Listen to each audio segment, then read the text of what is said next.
নিঃশব্দে ঘটে যাওয়া এক ভয়ঙ্কর বিপর্যয়ের নাম সাপের কামড়।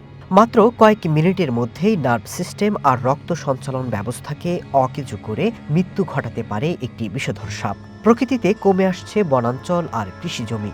এতে দিন দিন ধ্বংস হচ্ছে সাপের আবাসস্থল। মানুষ আর সাপের মধ্যে বাড়ছে সংঘাত।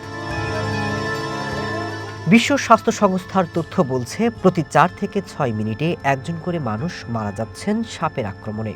প্রতি বছর ৮১,০০০ থেকে ১,৩৮,০০০ মানুষের মৃত্যু হয় সাপের কামড়ে।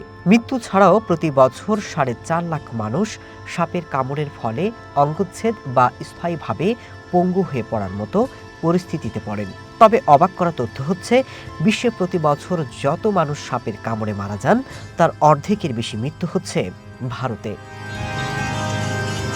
২০২০ সালের এক গবেষণায় বলা হয়েছে, ২০২০ থেকে ২০১৯ সালের মধ্যে ভারতে সাপের কামড়ে প্রায় ১২ লাখ মানুষের মৃত্যু হয়ে থাকতে পারে। দেশটিতে এত মৃত্যুর একটি কারণ হল অ্যান্টিভেনমের সংকট। বর্তমানে ভারতে যে অ্যান্টিভেনম রয়েছে তা মূলত 4 প্রজাতির সাপের বিরুদ্ধে কার্যকর। তবে দিন দিন পরিবেশ বিপর্যয় বাড়তে থাকায় হিমাচল প্রদেশের সবুজ পিট ভাইপার, দক্ষিণ ভারতের পিট ভাইপার এবং উত্তর পূর্ব ভারতের বিভিন্ন প্রজাতির সাপ লোকালয়ে চলে আসছে।